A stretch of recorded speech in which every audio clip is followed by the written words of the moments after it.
guys, Ash Ratio Legends, welcome to the video. Glad to have you all here with me today. Sending some love, some positive vibes your way, especially if you need them out there today. Today is going to be a great video. We're going to talk about freebies, or at least farmable champions. Now, I don't even have all of these champions. Some of them take a long time to get, but all of them have one thing in common. You don't have to spend in order to get these champions. You don't have to pull them from a shard.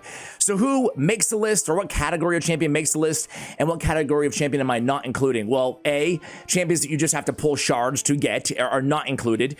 No promo code champions like Sun Wukong or Ninja. No previous free loyalty champions like a Ronda or whatever, UDK, for example. No champion pass champions, no token trader champions, because really you have to sacrifice other champions to get those champions, right?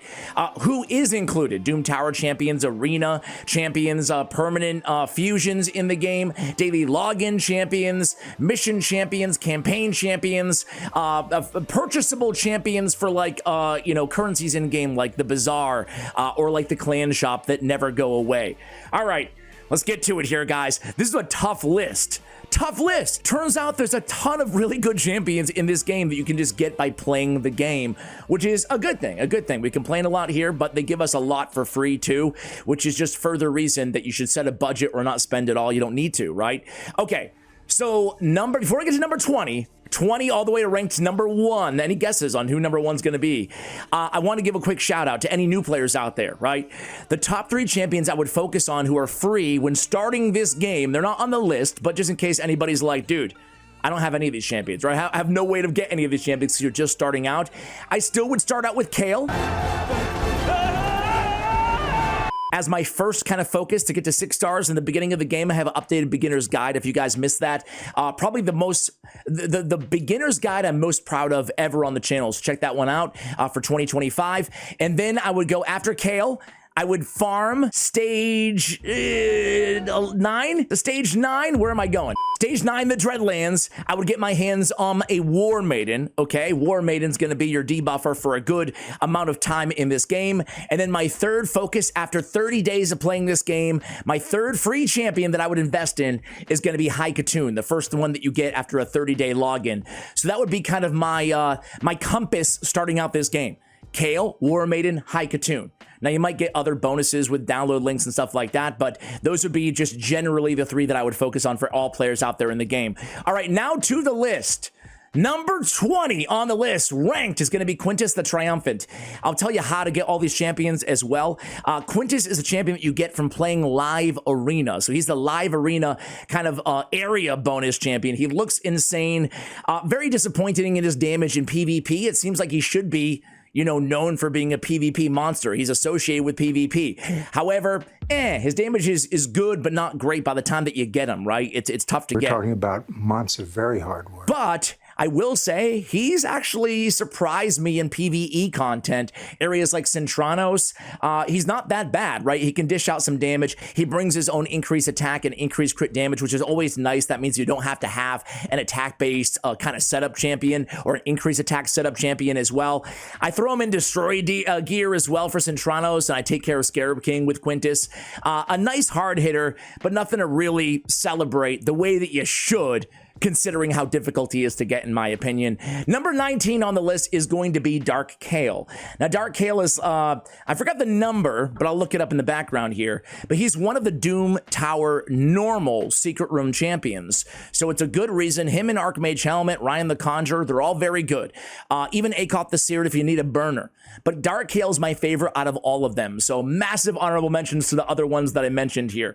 Let me look real quick. So Dark Kale's the 4th champion that you get, guys. And a big shout out again to Ryan, to Archmage, to Akoth as well. Okay, so what does Dark Kale do? Why is he so good?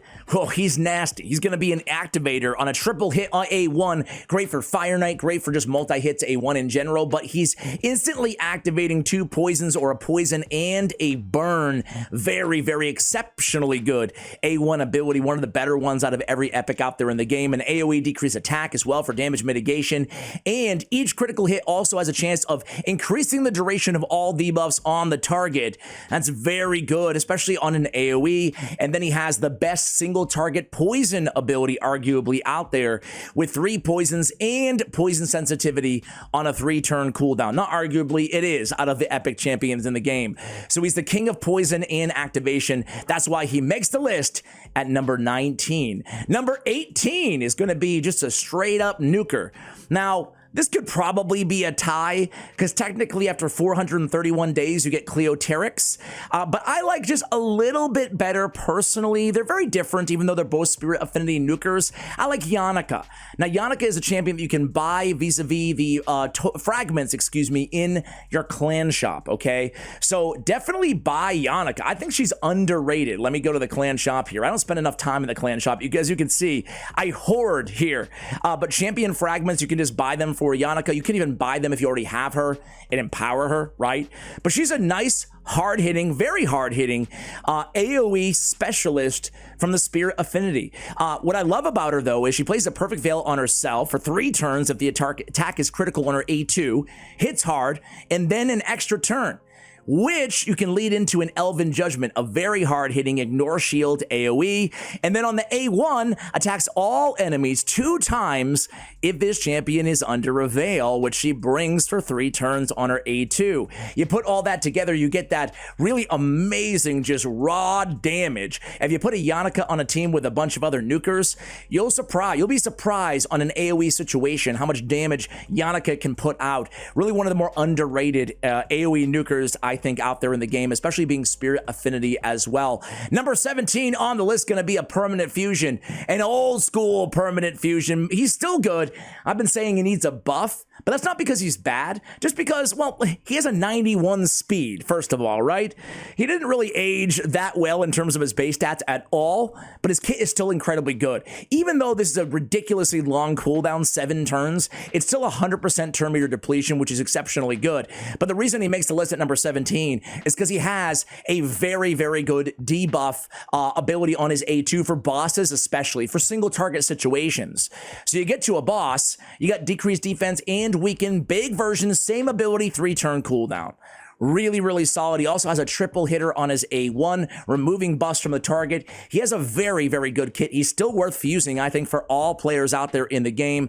Very good champion, but I would love to see maybe, boost that speed up, maybe that cooldown 1 turn on Razin, just to, update him a little bit with the times here, 5 years after he was introduced to the game. Managing the warehouse is a very important part of my job, and I haven't been there in months. And next up, guys, a little bit of a 2-way tie here. We have Chronum, because who likes a top 21 list? We like a top 20 list, right? Chronum is a friend referral legendary that I do not have, but this guy is pretty beast mode, a little bit overshadowed by a ninja, but still very competent in his own right. Shout out to Jamarsa as well. Pretty good. Could have made the list, maybe top 30-ish. But either way, he has a 2-time hitter, increasing the duration of 2 random debuffs on the target. He's a 3-time hitter. Each hit has a chance of instantly activating burns on the target with the heal. So he has that burn activation on his A2. And then he places the burn on his A3 with turn meter fill for each burn placed on a 3-turn cooldown. Definitely a great burn activator and placer who can be utilized in a bunch of different areas in a similar way, just not quite as effective as a boss killer, certainly compared to Ninja, but still very capable in his own right. So coming in at number 16 is going to be another champion you can pick up in the good old clan shop, and it is Yakarl the Scourge. Yakarl the Scourge fragments just like Yannica. It's worth using your hardly earned clan coins to actually purchase these champions. Yakarl used to really kind of suck, but now he got, I think, 2 buffs, at least 1 big buff, and now he's really solid, worth going after. He's got a 2-time with a freeze on the A1, ignoring defense, very nice control there.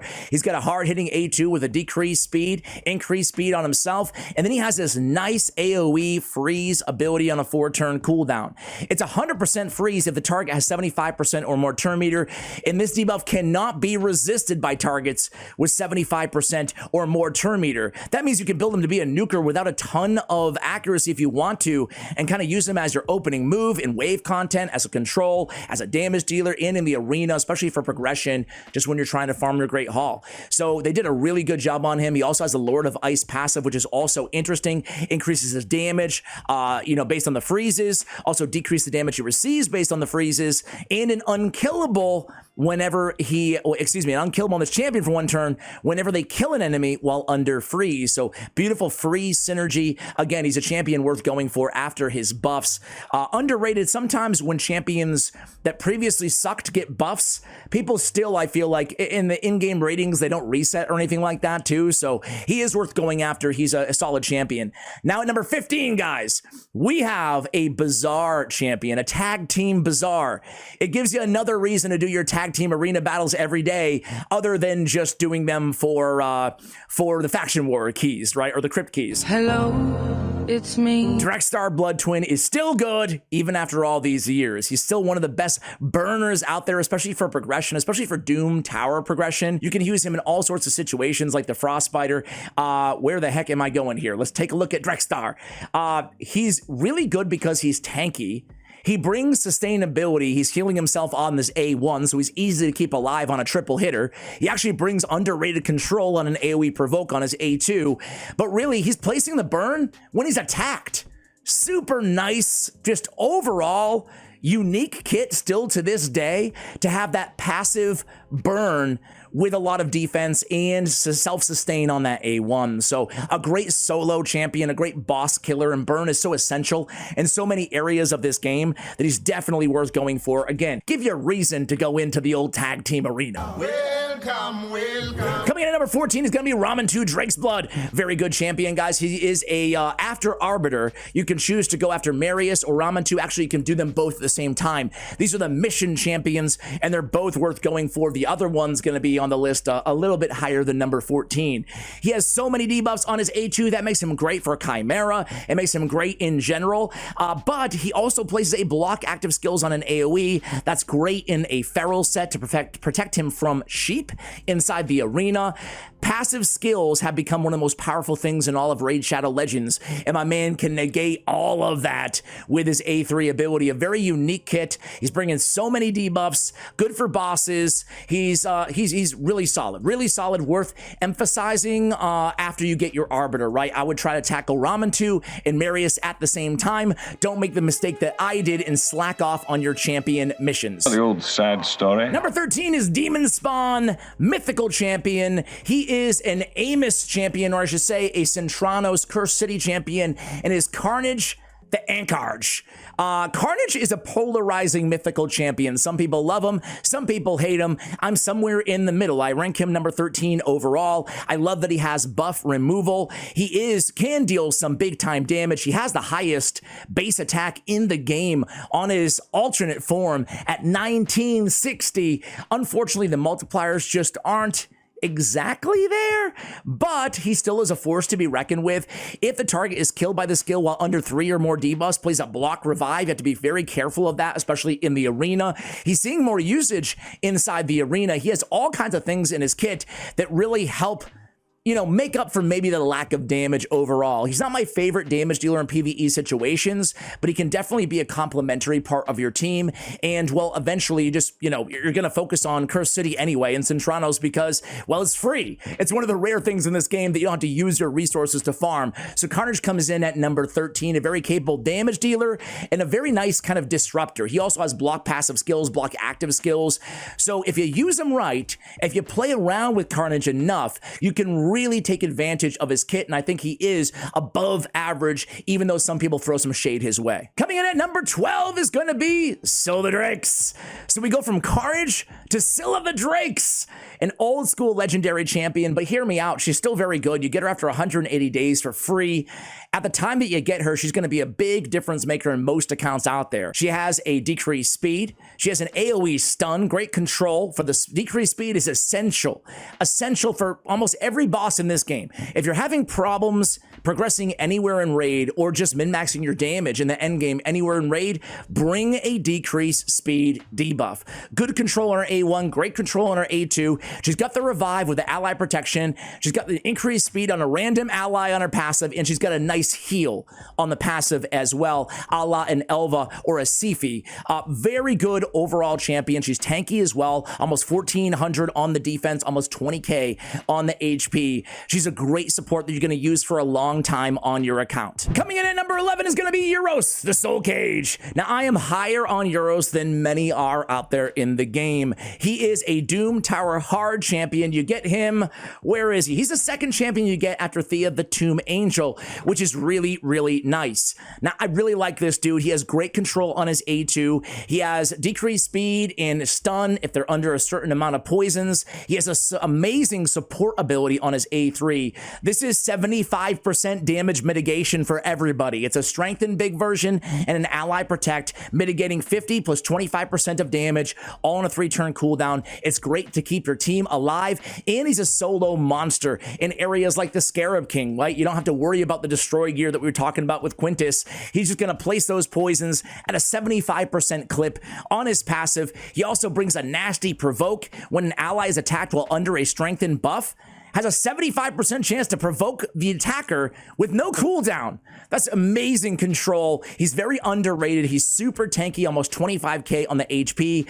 I love me some Euros the Soul Cage. He's just one of my favorite, and he looks so cool too. The big green blob fella. All right, so Euros comes in at number 11, moving into the top 10. Forget something. It's not easy being green. Coming in at number 10 is going to be an Orc. It's going to be another Doom Tower hard champion. You get him from Secret Rooms in Doom Tower hard difficulty. And Varl the Destroyer is an absolute monster. He is the 4th champion that you get after Gomlock Skyhide, Euros the Soul Cage, and Thea the Tomb Angel. And boy, is he amazing in longer battles. I'm talking Hydra clan boss, I'm talking old school Demon Lord clan boss, I'm talking Chimera clan boss, or anywhere that you need damage. Why is he so good? He has this escalation on his mass murder passive. Increases champion attack by 10% every time they use an active skill. And then once he's using 10 skills, you get 100% increase on his attack. That's insane. So just a ton of damage that scales up over time. He's a great damage dealer. Probably the strongest spirit affinity damage dealer out there in the game, certainly in the conversation, right? But what more than that is, he can also bring on an AoE 3-turn cooldown a weaken.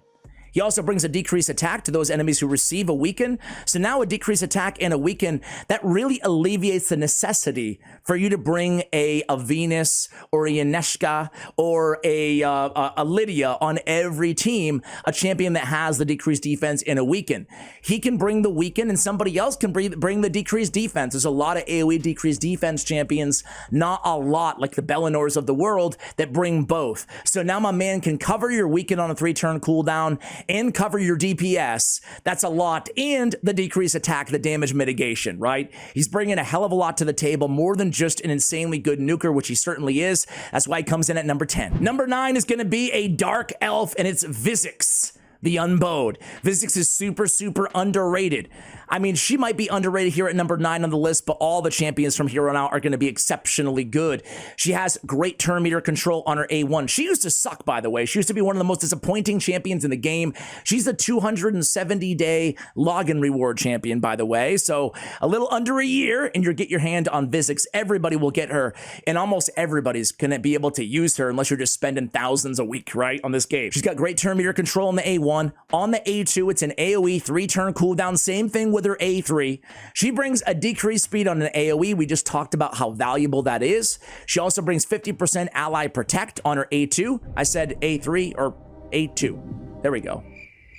Don't get old, guys. Do we have a choice? On the A3, she has a provoke and an attack on all enemies. She's placed in the provoke. She's void affinity. You don't have to worry about negative affinity matchups. And then she has a shield on herself as well. So a 3-turn provoke a 3-turn decrease speed, a 3-turn ally protect when booked, and great turn meter control along with defense and faction crypts. Man, Vizix is next level control, everything that she's bringing to the table. Just one of my faves out there. Coming in at number 8 is the brand new mythical champion that we get from Chimera Clan Boss Fragments. It's Embreeze the Anomaly. This guy, he looks really cool, doesn't he, guys?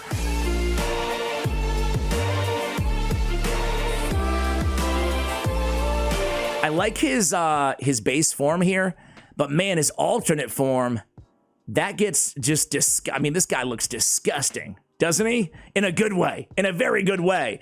So this guy, at the time of recording, nobody in the game has him, right? So he's a tough champion, to be fair, to rank, more so than anybody else on this entire list. So this is subject to change. What does he do? A true fear on all enemies for 1 turn, a decreased attack on all enemies for 2 turns. Nothing can be resisted if they're under a necrosis stack. Necrosis, whenever an enemy is killed, 1 necrosis stack on all other enemies can't be blocked or resisted, okay? So everything gets powered up with the necrosis once you kill somebody on the enemy team. He has an AoE that removes Stone Skin, replaces it with True Fear. That's going to be a game changer when it comes out, right? Stone Skin defines the meta. He's also stealing the target's turn meter, and he's converting all good buffs to negative buffs. This is busted, and it can't be resisted if enemies have any necrosis stacks. So if you can kill anybody beforehand, I mean, game over, right? Very interesting ability. The rest of his kit, I'm not going to read it word for word, but he does have an AoE that deals extra damage or ignores defense. He has ignore defense escalation on his passive based on the necrosis stacks. This is on his alternate form. And he has that preemptive, when hit with a fatal hit, prevents that hit, instantly places a revive on death on him for 1 turn. So he's hard to kill as well in his alternate form. He has a swap HP ability or a full heal against a boss. A very, very dynamic and very unique kit added to the game. He could very well, especially in PvP content, it seems like he's made for PvP. He could skyrocket even higher on this list. So TBD, be expecting a guide on him in, I guess, a few months, hopefully. Maybe I'm not being too optimistic there, but he comes in at number 8. Number 7 is another champion that I don't have. It's High Mother Maud.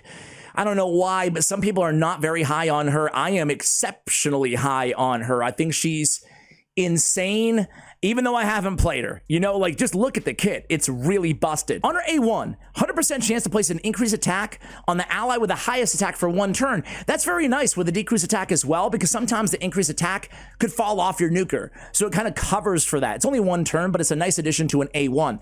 On her A2, she has decreased duration of all enemy buffs, increased duration of all ally buffs, and a heal based on this champion's max HP on an AoE attack on a 3-turn cooldown. What a great ability. Then she has an AoE revival, very, very good there, with a 50% HP and a 50% turn meter, and an increased defense or an increased attack, depending on what they need.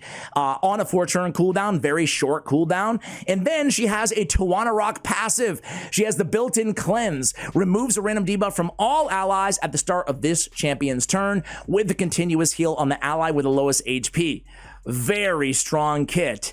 I love the buff and debuff manipulation. I love the increased attack, a great revive, and that cleanse. I can't wait to get her. All right, guys, number 6 on the list is going to be Authoritrix Lamassu. So, man, I love this. Is one of my favorite designs in the game, honestly. She's a Clan Siege champion. I do not have her yet. But boy, is she incredible. The fastest tied for the fastest base speed in the game at 115, okay? You got to start there because she's all about speed. She has speed in all battles by 24% as well. You got a decreased attack on an AoE on the A1. She's a defense-based champion. She has a block buffs and a true fear on all enemies for 2 turns on a 3-turn cooldown. If it's a boss, she brings a block buffs and a decreased speed. Fantastic for Hydra, fantastic for Chimera, fantastic for any wave content out there. This icon of domination is insanely good and very underrated. She's cleansing an ally, filling their turn meter by 50%, resetting the cooldown of all of their skills, and placing 2 intercept stacks on them. It's the strongest single target support ability in the game. Very, very unique with the intercept, the cleanse, the turn meter fill, and the full skill reset. Very underrated. I see some players that are not very high on her. She's going to be very good. She's immune to sheep debuffs as well. Each debuff placed by this champion decreases the target's turn meter by 5% and permanently decreases their resistance and accuracy by 10, stacking up to 100. Oof. That is... She's a nasty champion. I can't wait to get her. Coming in at number 6. At number 5 is an oldie but a goodie, and it speaks to, I don't know, the longevity, right? The robust longevity of a champion, of a kit like Arbiter's.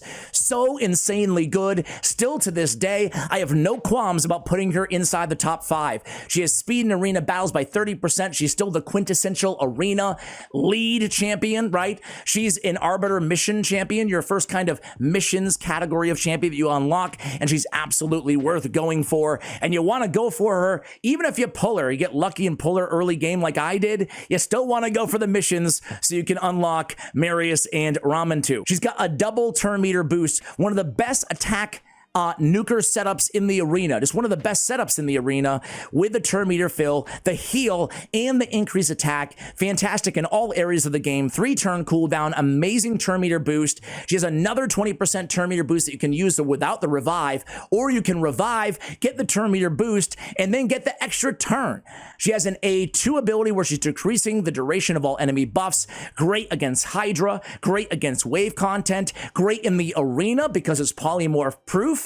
Very good champion. She also brings a weakened big version on her A1 ability. Each hit 50% chance. She brings a lot to the table, and she's still just one of the overall best reviver, turn meter booster, nuker setups in the game. Fast, great base stats as well. Arbiter at number 5. Number 4, guys, is going to be Mithrala Lifebane. She is the Hydra clan boss champion that we get.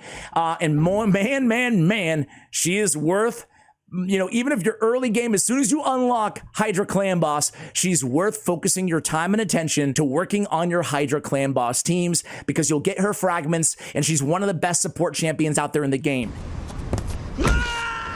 She's fast, she's tanky, she's got accuracy in all battles by 80, a great aura, she's got poisons on her A1, she's got a Hex, which is becoming more and more powerful over the years in this game, she's got an increased defense and an increased attack on the same ability on a 3-turn cooldown. She can set up everybody with what they need the most. And then she has a beautiful cleanse with a big version of Strengthen, with a big girl shield of 30% of her max HP, it's a big shield. And then she has this busted petrification passive that allows her to be a great control champion as well, both in the arena and in wave content. She's also converting her resistance, or her accuracy, to resistance. So you build her with a lot of accuracy, and she can also resist everything.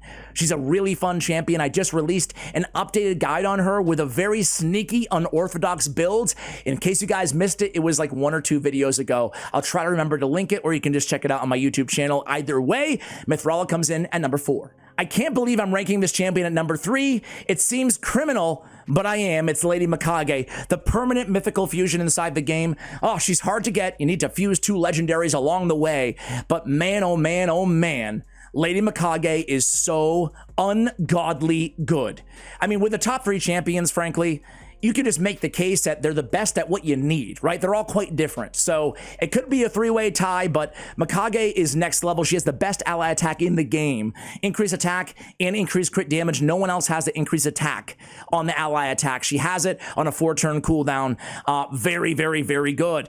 On the A2, the best buff and debuff manipulation ability in the game. She does all 4 in 1 3-turn cooldown. Decreased duration of all enemy buffs, all ally debuffs, increased duration of all enemy debuffs, and all ally buffs. All 4 on the Silken Snare, very, very good. And then you put her with a ninja, or a Toshiro, or an Aboro, any damage dealer from Shadowkin, you got a mini ally attack on her A1 ability, and this is just her base form. It's insane. She has a great sleep, 100% with a turn meter depletion on her A1, on her alternate form. It's all about control on her alternate form. She got an AoE stun on a 3-turn 3-turn cooldown. She got turn meter depletion by a whopping 30%, all on a 3-turn. She has a increased accuracy for everybody. She's got buff removal on all enemies. She's got the big version of weaken on her A3 ability, and at the start of this champion's turn, decreases the turn meter of the enemy with the highest attack by 15%. A nice little addition to one of the most busted kits in the game. It's Spider Lady Mikage. Ah, I love her. Ooh, she's so good. I could talk for 2 hours about how good Lady Mikage is. I'm sorry. Did I step on your moment? But alas, let's move on to number 2. Number 2 on the list is going to be Marius. I am a week away, finally, embarrassingly, to get my hands on Marius the Gallant. Let me just say this about the horse. He's fast, he's tanky, he's a defense-based enemy max HP champion. He's got the most busted kit out there in the game for enemy max HP damage dealers. Why? He has an AoE ×3 enemy max HP ability. Each hit decreases the duration of all enemy buffs. That's anti-everything in the arena, and he's not going to get sheeped in the process. So get rid of Stone Skin, get rid of everything they have on them, you know, as long as it's not protected. Very, very, very good. But what makes him even better is, well, the A3 is bringing his own increased accuracy, his own increased defense, aka more damage and less accuracy dependency for this champion. And then a stun on the enemy with the highest turn meter, sure, that's an annoying add-on if you're going against him at least. And then the extra turn allows you to get back to the A2, which makes him one of the best damage dealers for Chimera in the game, or anywhere that you need an enemy max HP champion. Because basically you open up with this move, if you want to, or through the duration of the battle, you take this buffing ability, that gives you the extra turn, allows you to get back to the A2 even faster, and you've got another enemy max HP triple hitter. Oof, it's busted. On the A1, another AoE with Enfeeble. That synergizes so incredibly good or bad for the opponent. 50% chance Enfeeble. He's immune to turn meter reduction effects and decreased speed whenever an enemy changes forms, mythical, or attempts to decrease his turn meter in any way. He's counterattacking with the stupid Enfeeble. Oof, that's nasty. That is nasty. He's one of the best champs out there. He's Void Affinity. He's just a goat. Defense in all battles by 35%. Yeah, good old Pyomai. I love him. That only leaves one champion for number 1. So I had to give number 1 to Lydia the Death Siren. Yeah, that's right. I'm doubling down on Lydia. She's just so unbelievably good and irreplaceable once you have her, you know? She's the faction war champion. You get her from clearing all the faction crypts 3-star in every single faction. And she's worth the grind. She really, truly is. Everybody who gets Lydia is going to be using Lydia. She's the best debuffer in the game because she brings, in terms of damage debuffs, she brings decreased defense and a weaken, but she also brings a strengthen and an increased speed, all in one ability. We talk about this all the time here on the channel, but when a champion can bring all of this in one ability, in one 3-turn cooldown, 2 essential debuffs and 2 essential buffs, at least 1.5, right? The increased speed. It just allows you to fill so many other holes on your team. Now, probably before Chimera, I don't know, they're both beasts. But even Chimera, when it came out, she's even better. She's got a fear on her A1. She's a trial maniac. She's got a poison sensitivity, a block buffs, and a block active skills on her A3 ability. She's got the great deny revival ability, great for the arena, great for Ice Golem, great for anywhere with minions, right? And then she ignores block revive. You're reviving your own allies as well. But for me, I mean, yes, the A3 is great. The A1 is fantastic. The passive is super unique and powerful, but it really all comes down to the power of this one ability, arguably the best buff debuff combo in all of Raid Shadow Legends, not just free champions. It's Lydia the Death Siren coming in at number 1.